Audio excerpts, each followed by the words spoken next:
Ma'am.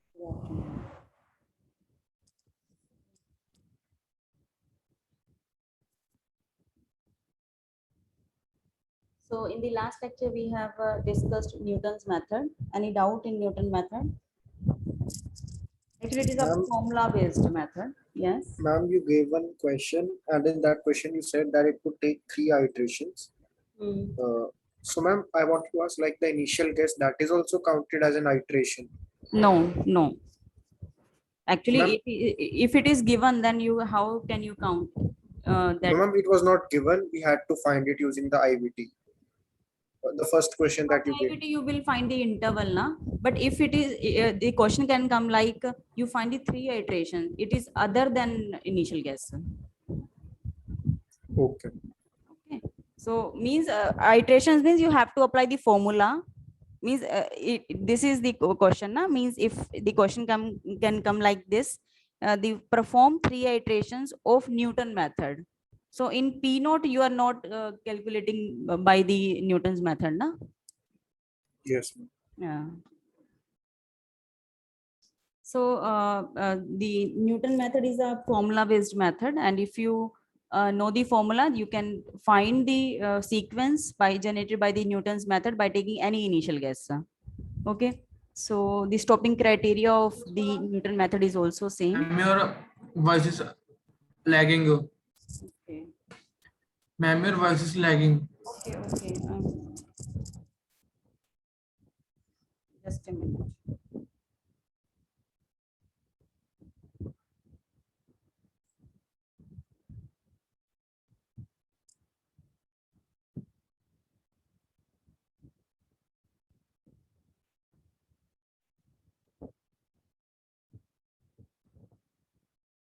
So now it is okay.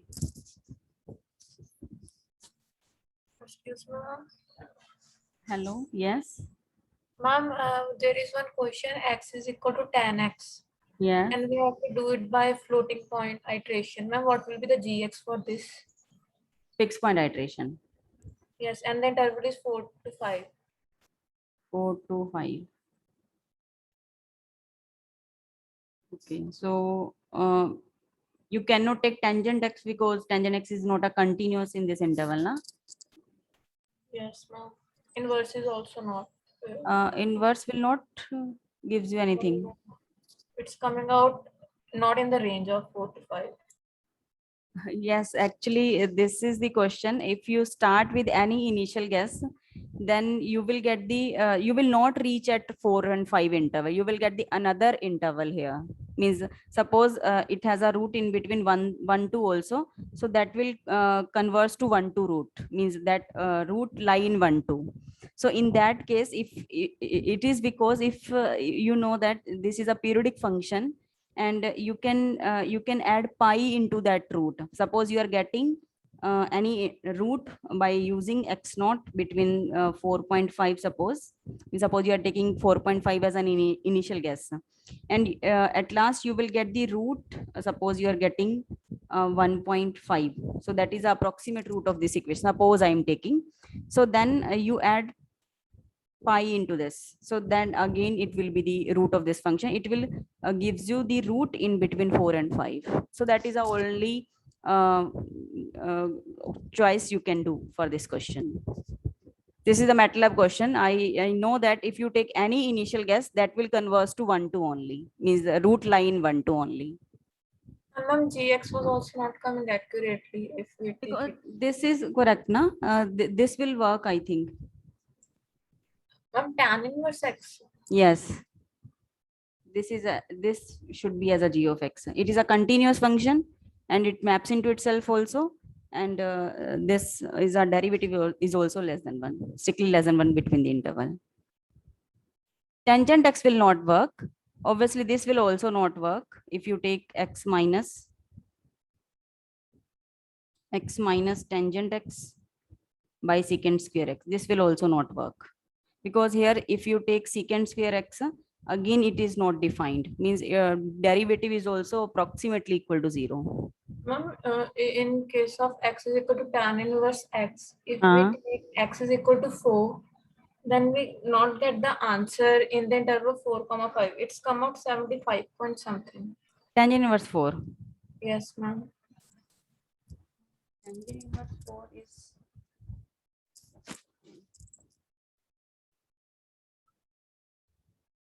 Are you finding tangent or tangent inverse?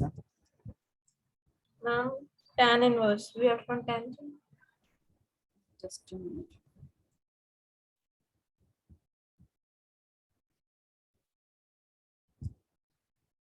How are you calculating tangent inverse? I'm using scientific calculator only.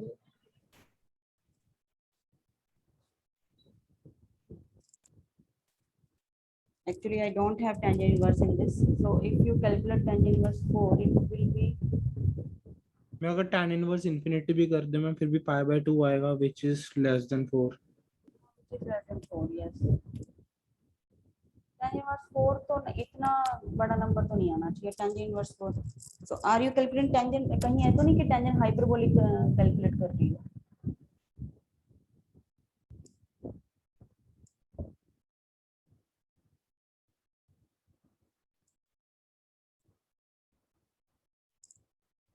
You calculate this in MATLAB. You calculate this.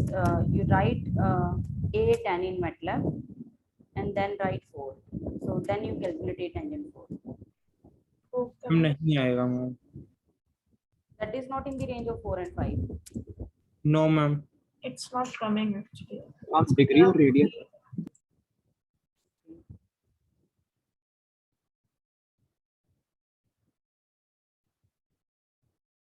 The interval is given. If you are taking in radians, then only it's coming under 4 is, 1.32. yes, you should not take 4 degree. It is a radian. This is not correct. 4 and 5, it is already a radian. If you are taking any interval AB, that are radian values only, not degree. So suppose I am taking pi by 4. Suppose I'm taking pi by 2 and pi by 4. So it is not 180. It is 180 degree, but it is not 180 radian by 4.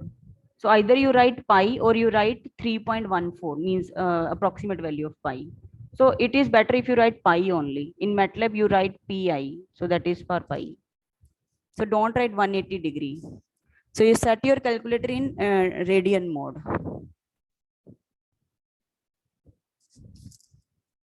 Okay, I will look into this. That a tangent. What is the value of a tangent 4 and 8? MATLAB में 1.32 आ रहा है. What is m? 1.32 आ रहा है ma'am इसकी value. 1.32. Okay, it is going to 1-2 interval. And if I take 1-2 interval only, then it will work. Because if we know the graph of tangent x. If I find one point, means one root of this tangent x, so then I will get the next root by adding pi to that root. So that will be okay if I get one root. So this is the exceptional question. If you are taking any interval and if you are finding one root, then you can achieve another root by adding or subtracting pi, because this is a periodic function and you are getting the so like in sin x. So sin x, if you start with 0, so this is the case. Means if you are getting 0 as a root of this equation, this function, then if you add pi into this, then pi will be another root and another root 2 pi. So this way you will get all the roots of this function. So the similar case for tangent x also, but sin x is a continuous function. Don't there is no problem with sin x, but there is a problem with tangent x. You cannot take it as a appropriate g of x. But tangent inverse is okay. But I will look into this, the tangent 4. Okay, let us start our next method. So that is secant method. So actually, what is the importance of secant method? Here, it requires only evaluation of the function. So why we are taking this? Actually, in Newton method, we have seen that we have to compute the derivative also. So in Newton method, what we have taken. So in Newton method, Pn plus 1 was Pn minus f of Pn and f dash at Pn. So obviously, if you are taking, if you are dealing with any numerical method, if there are some condition imposing on this method, means there are some condition that if some conditions are satisfied by f of x, then only you will get a convergence sequence by the Newton method. So the condition was like its derivative should not be 0. You have to take your initial guess very near to p value. So these are some assumption you have to take. And that assumption means if we are taking some conditions, that will become the limitations of the method also. So that is the only limitations. Then you have to take your derivative, and its derivative should not be 0. So in this case, you have to calculate the derivative. Just a minute.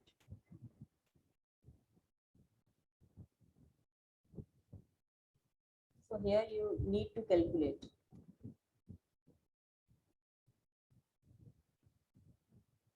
Evaluate the derivative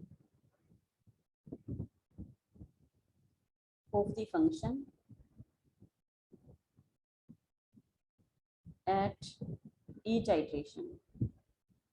Because if you take p naught, you have to find the f dash at p naught, f dash at p1, then f dash at p2. At each iteration, you have to find the derivative at that point.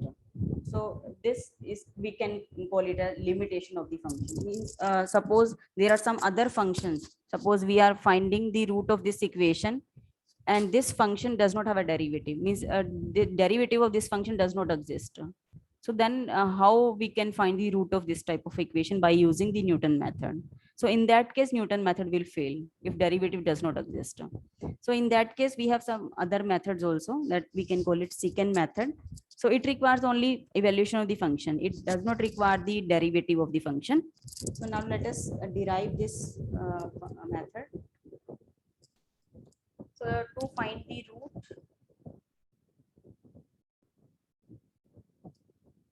of f of x is equal to 0. So we use only Newton method. So we take Newton method, that is Pn plus 1 is equal to Pn minus f of Pn divided by f dash at Pn.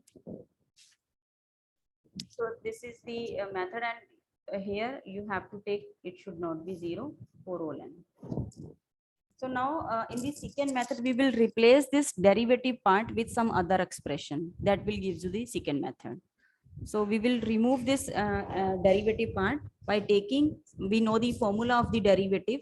All of you know that f of x minus f of y by x minus y. If I take limit x goes to y, then it is first derivative at y.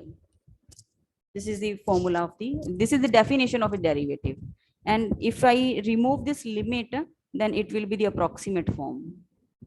F of x minus f of y divided by x minus y.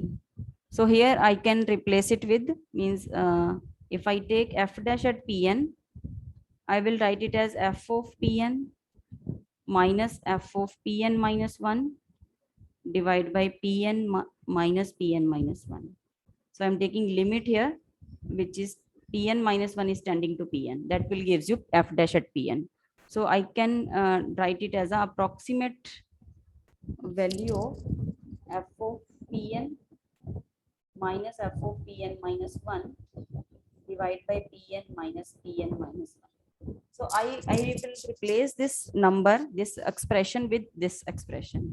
So then again you will get the approximation of the Newton's method. So that will call it the secant method. So Pn plus 1 is approximately equal to Pn minus f of Pn divided by f of Pn minus f of Pn minus 1, and in the numerator you will get Pn minus 1. So this will be the secant method. This is nothing but secant method. But here you should take this condition that f of Pn should not be equal to f of Pn minus 1. Means at each iteration, at two consecutive iteration, function evaluation should not be equal. Or you can take its LCM also. If I take its LCM, it will be Pn into f of Pn and Pn into f of Pn minus 1 with the negative sign. And if I multiply these two values, this value and this value, then it will be Pn into f of Pn. So Pn, f of Pn will get cancelled. You will get Pn minus 1 means this into f of Pn.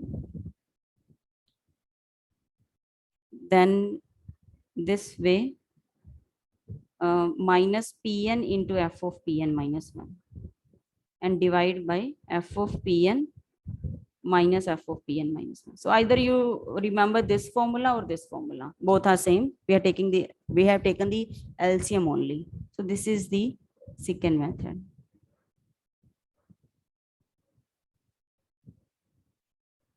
Okay. And here you can see Pn plus 1 is in the terms of two iterations, two numbers here. But in the Newton method, you have taken Pn plus 1 is in the terms of only Pn. Means we can write it as a g of Pn. This is a function of one variable only. Means if I want to find P1, then it is based on only initial guesses. That is g of P naught. You simply take one initial guess, then you will get P1. Then to find another iteration, you will replace P naught with P1. But here you need two initial guesses. So let us take, here I take, let P naught and P1 as an initial guesses.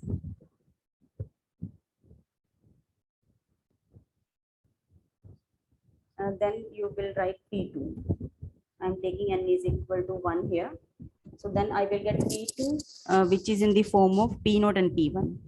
So it will be P1 minus f of P1 minus P naught divided by f of P1 minus f of P naught. So to start the procedure, you need two initial guesses and then you will get the first iteration.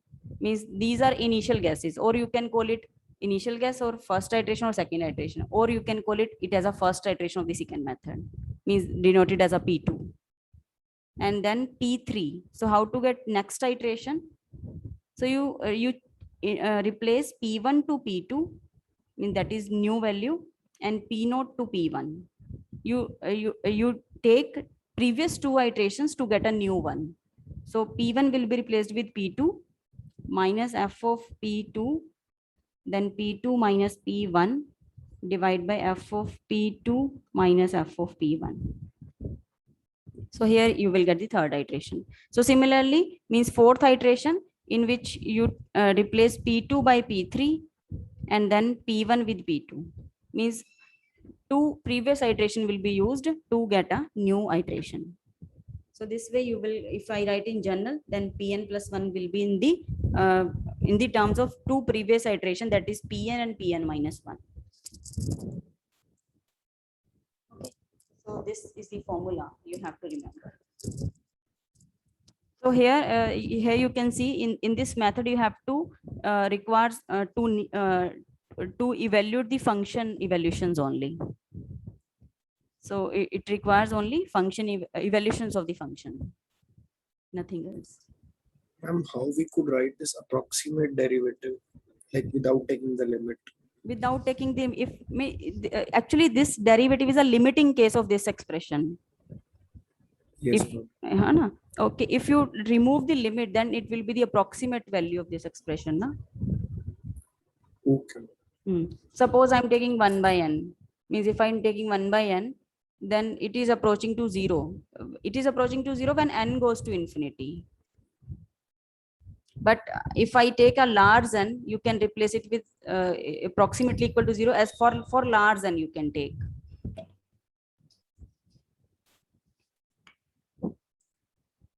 Actually, that is in the terms of sequence. But here we are taking limit here, limit for the expression. Okay. Yes.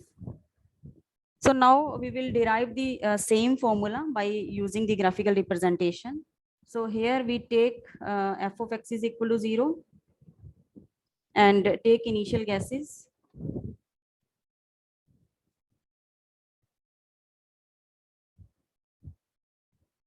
Let us take P naught and P1. So here we have a graph of the function. So let us take this function. This is a general function and it is our exact root. And let us take AB interval. So now we have to start with 2 points, P0 and P1. So let us take any random value P0 here and P1 here. Means you can take, if you have an interval AB, you can take any random values. You can choose your P0 as A also and P1 as B also, and or any other two values between the interval. Okay. So P0 and P1 I'm taking here.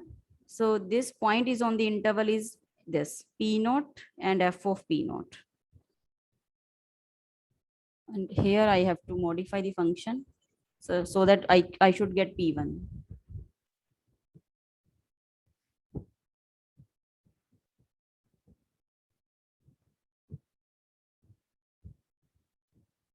This is the function.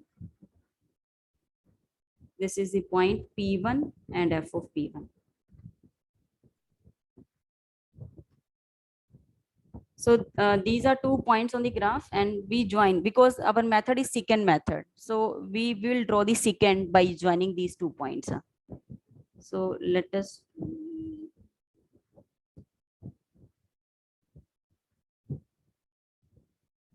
So now we will see, like in the Newton's method, we have drawn the tangent. Now we have drawn the secant here.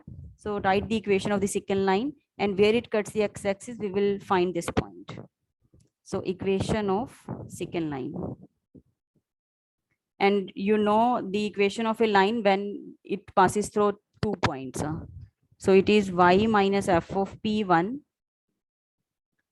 F of P1 minus f of P0. It is a slope of this equation line, P1 minus P0 and x minus P1. So at y-axis, if I want to find this point, that will be my next iteration. So at y-axis, at x-axis, y will be 0.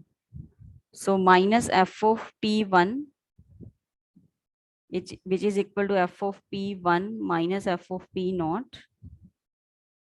divided by P1 minus P0 into x minus P1. So you find x from here.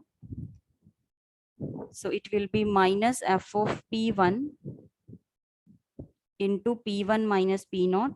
If I write this, if I cross multiply it, then divide by f of P1 minus f of P0, and then P1 will be here. So it will be P1, which is equal to x. So this will be the expression. And we can call it as a P2. So this way I got P2 is equal to P1 minus f of P1 into P1 minus f P0 divided by f of P1 minus f of P0. So this is your first iteration of the secant method. So now to find P3. So now again we come to this graph. Again you will use the previous 2 iteration, that is P1 and P2. So I can call it this as a P2. So now we have P1 and P2. So again you take this point on the graph, it is P2 and f of P2. So again join these 2 points, previous 2 points you have to join. So again you join these 2 points, it cuts the x-axis here, this will be P3. So this is the again equation of secant line you have to write with the points P2 and f of P2 and P1 and f of P1. So same you will get, but P1 will be replaced with P2 and P0 will be replaced with P1. So here you will get P2 minus f of P2 into P2 minus P1 and f of p2 minus f of p1. So this way you will get the second iteration, means which is denoted by p3. And similarly, pn plus 1 will be pn minus f of pn, pn minus 1, f of pn minus f of pn minus 1. So this is the formula of the second method. And you have to remember this formula. And here it is not mandatory that you have to take p0 and p1, means to the left of p, means you have to choose one value from the left of p and another value from the right of p. You can take any two values from the left side of p also. Means if suppose I'm choosing p0 here, suppose I'm taking p0 here and p1 here.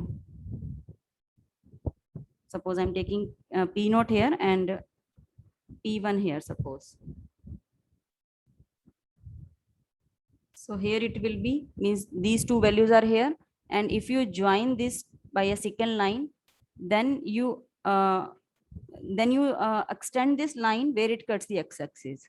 So this is a secant line of p0 and p1 points, and but we are interesting to find that point where it cuts the x-axis. So to extend this line to the x-axis, then you find this point, means at x-axis you will get y equal to 0. So then you will get this point. So then again you take these 2 points, again you join this by a secant line, then again you will get the iterations in next iteration. So this way you will get the pn, which is converging to your p. Here graphically also you can see, means initially we have p0, then p1, then p2, then p3, then if you join again, then you will get p3, which is near to p values. So this way your sequence is converging to p.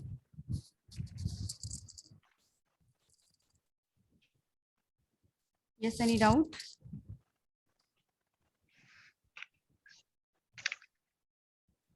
Okay, so this is the formula you have to remember. So now we will we have this by graphically, that if you have p0 and p1, then they have joined it by secant line, then this cuts the x-axis here, it is p2, then they have taken p2.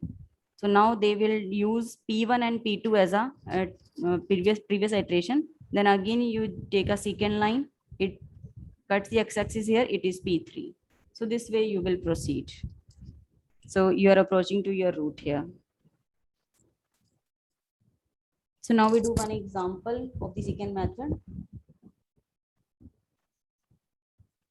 So this is same example we have done by the Newton method also. So in that we got the root in 3 iterations only with the accuracy of 10⁻⁻3. If I have applied the Newton's method, I got the answer in 3 iterations with this accuracy 10⁻⁻3. So now we will see that how many iteration is needed to achieve this accuracy in the secant method. So let us find the root here. Then interval is not given. Actually, interval is needed because you can start the procedure by taking any 2 random values also. Any 2 random values, 0, 1, 4, 5, 6, 7, any 2 random values you can start the procedure. But it is better if you take that 2 random values from an interval, because we know that that interval is chosen in whichever root lie. So it is better because that will gives you a lesser the root in lesser iterations.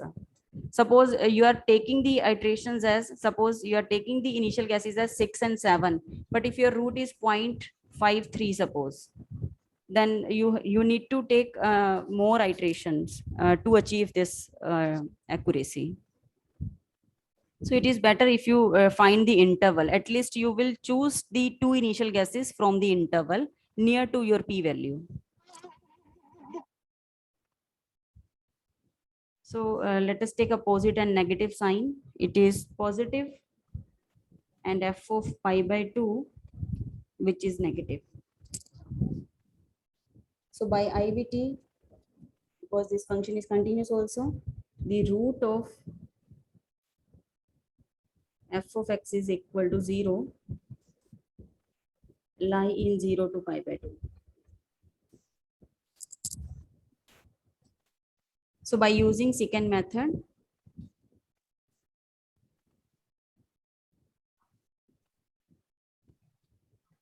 what is the formula? Pn plus 1 is equal to Pn minus f of Pn minus f of, sorry, Pn minus 1 divided by f of Pn minus f of Pn minus 1. So let us take the initial guesses. Take any two values. P naught is, I'm taking 0.5 as a first initial guess and P1 as a pi by 4. Means you can take 0 and pi by 2 also as initial guesses and taking n equal to 1. So I will get P2. So this is P1 minus f of P1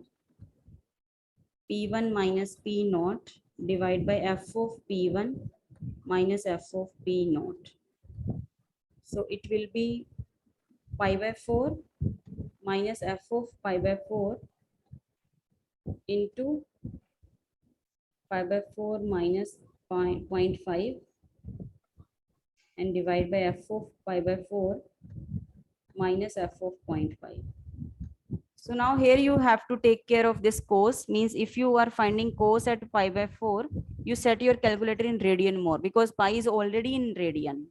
But if you write 180, it is not a radian, it is a degree value. So either you set your calculator in degree mode or radian mode. But if you are writing radian mode, then you write pi by 4. And if you're writing 180, then you set your calculator in degree mode. That it is this. It is 45 degree and 45 pi by 4 in radian. So this value is 0.7854. Okay, so again, if I write the third iteration,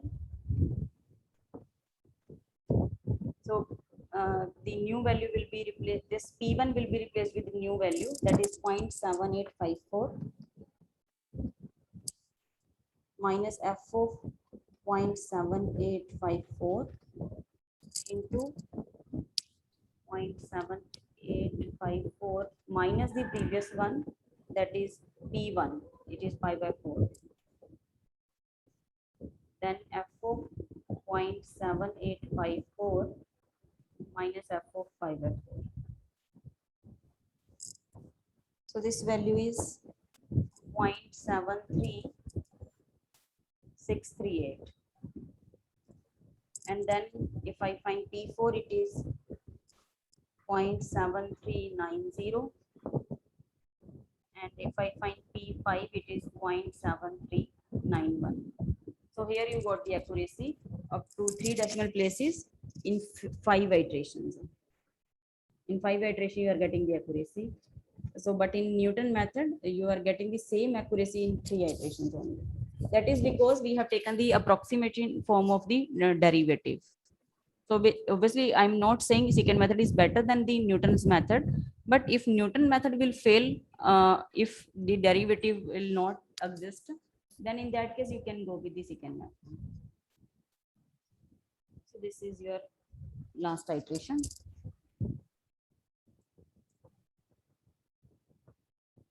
Okay. So next we have, any doubt in this? Here also it is a formula based method. You apply the formula, you get the iteration. Ma'am, like in the Newton's method, we have discussed some limitations, like Yes. the initial guess could be between maxima and minima. Mhm. So ma'am, how we come to know while we are solving the problem, like whether we have taken initial guess between maxima and minima or not? Like we might not know the graph of the curve or the Yes, equation. yes. But if you are applying IVT, suppose I am using IVT, then root line between 0 and 1. So root can be like 0.1, 0.2. It can be like this, na? Means P can be any value in between this. I know that P belongs to this 0, 1. It can be 0, 0.1, 0.2. And if you're choosing P naught also from this interval, that is automatically near to P, na? Ma'am, but it could be between one maxima and a minima. Then the Maximum, minimum. Newton method will fit. We had discussed one limitation. Yes. But So in ma'am, that case also our P naught was far away from your P value. Okay, ma'am. देखा था ना कि P naught से nearer था वो. Here you got this, means यहाँ पे ऐसे था. Yes. Take your P naught here, तो यहाँ पे oscillate करता रहेगा. Okay, ma'am. But if you are getting maximum minima, then if you are taking initial guess on that, then you will not get any sequence. But if it is if this graph cuts the x-axis here, then if you take your initial guess very close to this, then automatically you will get one root nearer to P. Here you will Okay. not get the maximum minima, na? Yes. Yes. So if I discuss, now we will discuss some more examples that can come in the exam. This is for basic examples for any numerical method. Means if the question can come like Last slide, sir. last previous page. Yes, ma'am. Okay. Thank you, ma'am. If the question can come like to compute, suppose root 17 by using any numerical method. Any numerical method, whether it is a bisection method, secant method, and Newton or fixed point iteration. So actually you can calculate this by directly from the calculator also. But if it is a question, then you have to find by using the root finding problem. So you have to convert this problem into the root finding first. Means in which you have to construct a function for which this number is a root of that equation. So here you have to write a non-linear equation. Is you have to write non-linear equation for which root 17 is a root of that equation. So can you write this equation? Means can you write the root finding problem for this problem? X X square square minus minus 17 17 is equal to 0. X square minus 17. equal to 0. You cannot write x minus root 17 equal to 0. It is a linear equation actually. So there is a problem with the linear equation. Why it is so? I am telling you that also. You cannot take this. Actually, we are interesting to find the root of linear equation, non-linear equation by using these methods. So if you are taking linear equation, that is directly giving you root 17 only.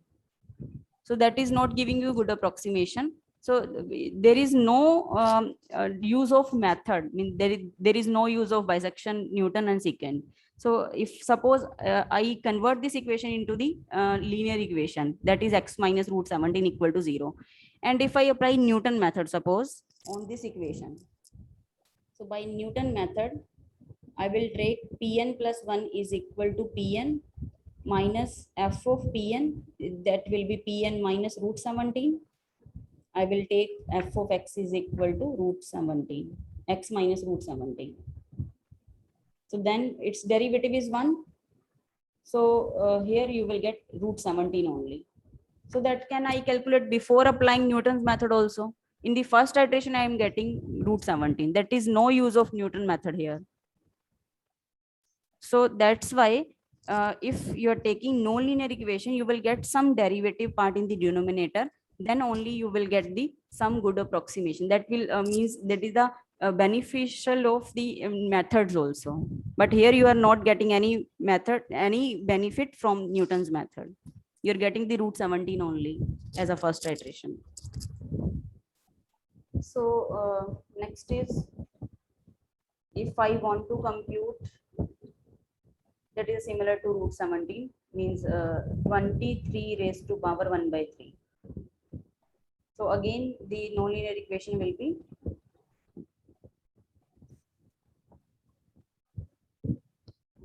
x cube minus 23 equal to 0. So this will be the equation. And suppose I want to compute 1 by 17, then what will be the equation? Nonlinear equation. Any guesses? It should not be linear. And we can form minus quadratic. 17 equal to 0. Which one? Like ma'am इसे x square के बराबर ले लेते हैं हम. X square. कैसे? X square is equal to 1 by 17. 1 by 17 आएगा तो फिर ये इसका रूट 1 by 17 तो नहीं हुआ. If I put 1 by 17, it is not matching with the right hand side ना. मैं फिर n में square कर देंगे like final answer get. Is you are saying this? No, no. Yep. Square. You are saying square. X square is equal to 1 by 289. So It can also work. But if I write this can also work. This will also work. But if I write 1 by x minus 7, this will also work. You cannot write x minus 1 by 17 or 17x minus 1. This is a linear equation. You cannot take this. This will work or this will work. Means anyhow you have to write nonlinear equation just.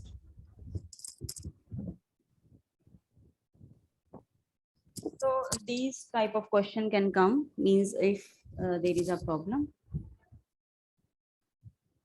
So now we take another topic, that is order of convergence. So now we have done 4 methods, and in 4 methods you have seen that every method, each method gives you a sequence. Like in bisection also, you are getting a sequence by taking opposite sign of the interval. And in fixed point also, if you find the appropriate g of x, you take an initial guess, you get an iteration. And then again in the Newton's method, by using the formula, you will get the sequence. In secant method also, you will get the sequence. So now in each method, you are getting Pn, which is converging to the p value. But question is that how faster it converges to p value. So you have seen the bisection method also. If you are getting a sequence from bisection method, it is also converging to root, but you are getting the same root p in, suppose I'm taking the 50 iteration of the bisection method and 6 or 7 iteration in the Newton's method. So with the same accuracy, you are getting the same root. So means I want to find that order of convergence of this sequence. So how it approaches to the root, in at which order it is approaching to your root. So it is faster, means Newton method, obviously it is a faster than this sequence. So then means we will find the order of convergence of this sequence generated by the Newton's method, order of the convergence generated from the bisection method. कि ये किस rate से converse कर रहा है इस root पे और ये किस रेट से इस रूट पे कन्वर्स कर रहा है. So first of all, you should know about the order of convergence of any sequence. So how you can find the order of convergence? So suppose I'm taking any sequence Pn that is converging to P. I'm taking any general sequence, whether it is from bisection, Newton, secant, and by fixed point iteration. Okay, it is converging to P with P not. Pn is not equal to P. It is approximate value and it is exact value for all n. If positive constant lambda and alpha exist, these are 2 positive numbers, exist with this limit. So what is this? Here I'm taking limit n goes to infinity, Pn plus 1 minus P. This is our n plus 1th iteration, difference with P.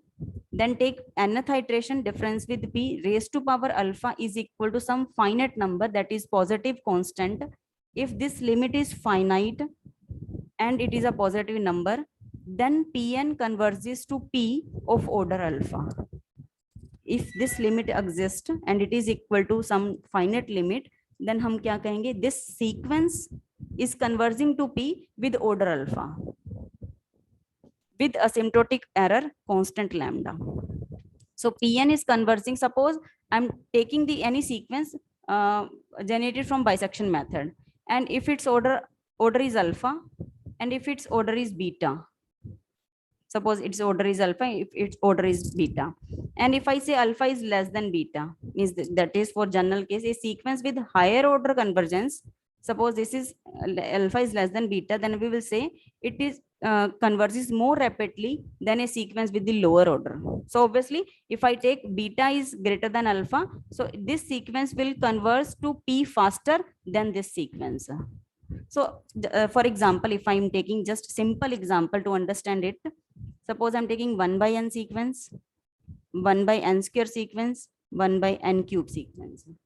Both are the sequences which are converging to 0 as n goes to infinity. You all know. But here you can see what is the difference between 1 by n and 1 by n square. So from here you can see this will converge to 0 faster than this sequence. So obviously if you look into the terms of the sequence, it is 1, 1 by 2, 1 by 3, 1 by 4, then 1 by 5, then 1 by 1000, 1 by lakh, 1 by crore. So it is approaching to 0, but if you take n goes to infinity, it is approaching to 0. Means at 1, then it is 0.5, then it is 0.3, 0.25, then 0.2. Means here you can see the numbers difference is very less. But here 1 by n square. At starting you are getting 1, then 1 by 4. So it is the fourth place, but it's its second place. So it is 1 by 8. Sorry, it is. If I take 9, then it will be 1 by 16 and so on up to. This is also approaching to 0. And here 1, then 1 by 8, then 1 by 127. So that will approaching to 0 faster than these two sequences. So its order of convergence is higher than these sequences. All are going to same number, but this sequence is better rate of convergence than these sequences. So that's why you can compare the sequence generated from the bisection method, sequence generated from the Newton's method. So that order will decide which sequence is giving you faster convergence. So in general, a sequence with higher order convergence converges more rapidly than the lower order convergence. So if alpha is equal to 1, if I take alpha equal to 1 here and lambda is less than 1, then sequence is linearly convergent. And if alpha equal to 2, suppose I'm taking alpha equal to 2, pn plus 1 minus p by pn minus p raised to power 2, suppose, which is equal to lambda, limit n goes to infinity. If I write, suppose I'm taking first iteration, p2 minus p, p1 minus p. If I'm checking its number, suppose it is lambda 1, then again I'm finding p3 minus p, p2 minus p, then square it is lambda 2. So again I'm getting a sequence. Here you can see at each iteration, if you find this ratio, it is lambda 1, lambda 2, then lambda 3 and so on up to. This should be a decreasing sequence. This should be a decreasing in manner. So then we will see this is a quadratically convergent sequence. And if alpha equal to 3, it will be cubic convergent. If alpha equal to 4, then the order 4 will be, the Pn will converge to P with order 4. So this way you will find the order of the convergence. Means at each iteration you find this number, then at third iteration, then fourth iteration, you will get another sequence which should be a decreasing sequence. If it is a decreasing sequence, then you will say for 2, if it is satisfied with 2, then it is of order 2. If it is satisfied with order 3 also, then it is of order 3. So this is just a definition. We will find the order of convergence for the other methods also. And these are the examples you have to do. This is based on secant, and last one is based on Newton's and secant. Means you have to apply these two methods. Okay, thank you. Thank you, ma'am.